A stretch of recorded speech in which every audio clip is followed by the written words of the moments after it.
cara Bapak untuk lebih memahami arti dan makna Pancasila dalam kehidupan sehari-hari di era digitalisasi sebagai seorang guru? Iya, kita percaya bahwa Pancasila itu adalah ideologi negara kita, ya, Negara Kesatuan Republik Indonesia.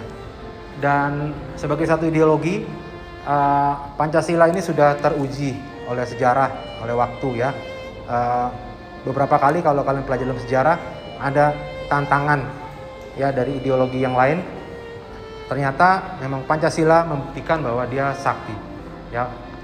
Karena Pancasila ini memang hasil perenungan, ya, hasil pengamatan dari founding father, ya, dari negara kita, almarhum Insinyur Soekarno, bahwa ini sesuai dengan kondisi rakyat Indonesia. Nah, Bapak percaya bahwa setiap bangsa yang besar itu pasti di baliknya ada ideologi yang kuat, gitu ya. Kita lihat seperti Jepang, ya, Korea Selatan, ya, atau Jerman, gitu ya. Itu bangsa-bangsa besar itu punya ideologi yang kuat. Nah, maka kita sebagai bangsa yang besar, kita harus punya ideologi yang kita pegang setiap hari, menjadi panduan kita tiap hari, gitu ya. Nah, Bapak sebagai guru akan mendorong kalian, menginspirasi kalian untuk, ya, di tengah era modernisasi, ya, teknologi sedemikian canggih, marilah kita menjadi pelaku. Ya, kita tidak hanya menjadi pasar atau kita hanya menerima pengaruh dari luar, tapi mari kita buktikan kepada dunia bahwa Indonesia itu bisa kompak, bisa bersatu, dan kita bisa menjadi bangsa yang besar.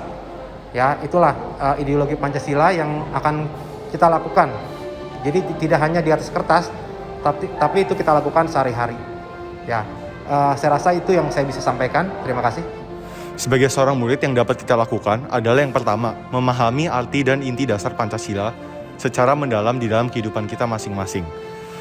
Dan yang berarti bahwa kita harus memegang Pancasila sebagai pedoman kehidupan kita di dalam kita bertindak dan berperilaku di dalam era digitalisasi ini yang sedang berkembang. Lalu aplikasinya adalah bahwa kita harus melakukan segala sesuatu, tindakan kita, dan segala penyerapan informasi dengan berlandaskan Pancasila, yang fungsinya adalah untuk sebagai penyaring informasi dan pembatas tindakan dan kelakuan kita. Apakah segala kelakuan yang telah kita lakukan sesuai dengan sila pertama sampai sila kelima? Untuk saya sebagai seorang murid, cara saya untuk memahami dan mengerti arti makna Pancasila dalam kehidupan sehari-hari yaitu dengan saya mempelajari PPKN. Dengan saya mempelajari PPKN, saya jadi mengetahui kalau dalam kehidupan ini banyak perbedaan-perbedaan. Perbedaan tersebut bisa berupa perbedaan pendapat, ras, agama, budaya, maupun yang lain-lain. Dengan begitu, dengan banyaknya perbedaan-perbedaan yang dalam kehidupan kita harus menjadikan perbedaan itu menjadi persatuan. Kita harus saling tolong-menolong dan menghargai satu sama lain. Selama saya bersekolah di SMAK 1 ini, saya juga pernah melakukan pemilihan ketos dan waketos. Dengan begitu, dalam kehidupan kelak nanti pasti akan banyak pemilihan-pemilihan yang akan saya lakukan. Dapat disimpulkan, dalam saya memahami dan mengerti arti makna Pancasila lebih dalam lagi, yaitu saya juga melakukan dalam kehidupan sehari-hari.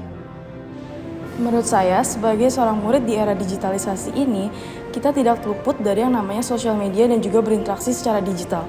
Terutama sosial media nih, apalagi kita berada dalam pandemi COVID-19, kita pasti harus berinteraksi satu sama lain melalui sosial media. Namun menurut saya, itulah tantangan sebagai seorang murid berada dalam era digitalisasi untuk bisa menjaga dan juga mencerminkan nilai Pancasila dan juga bisa mencerminkan sebagai remaja yang baik dan juga memiliki rasa cinta tanah air dengan baik. Terima kasih. Oke, jadi dalam era digitalisasi ini ada yang namanya digital culture, di mana masing-masing orang itu bisa membaca, menguraikan, atau bisa berperilaku sesuai dengan yang bijak, yang baik, dan yang benar. Jadi sebagai seorang remaja, menurut aku, di era digitalisasi ini kita tuh harus memikirkan dulu sebelum kita ngetik atau sebelum kita komen di sosial media orang. Kita mikirin kalau misalnya komen kita lontarkan gitu di sosial media mereka, apa yang akan berdampak pada mereka dan apa yang akan berdampak pada kita. Selain itu, kita juga harus belajar untuk menghormati privasi orang. Selain itu, kita juga harus bisa menguraikan dan juga bisa memahami isi dari informasi ataupun artikel yang kita terima. Jadi kita harus tahu kalau ini tuh informasinya benar atau enggak sih sebelum disebarluaskan, supaya kita tidak menyebarkan hoaks ke orang-orang lain. Selain itu, menurut aku yang paling penting adalah pendidikan dalam keluarga. Jadi karena pendidikan dalam keluarga itu adalah suatu hal yang memang penting dan utama, dan itu yang harus didapatkan untuk semua orang, terutama kita remaja-remaja ini. Dan yang terakhir yang mau aku sampaikan, mungkin dalam era digitalisasi ini yang kita harus lakukan adalah kita jangan bully orang atau melakukan hal-hal yang tidak baik, terutama dalam sosial media, karena itu sebuah hal yang bisa timbal balik ke diri kita sendiri. Jadi lebih baik kita melakukan suatu hal yang baik supaya kita bisa menerima hal yang baik juga.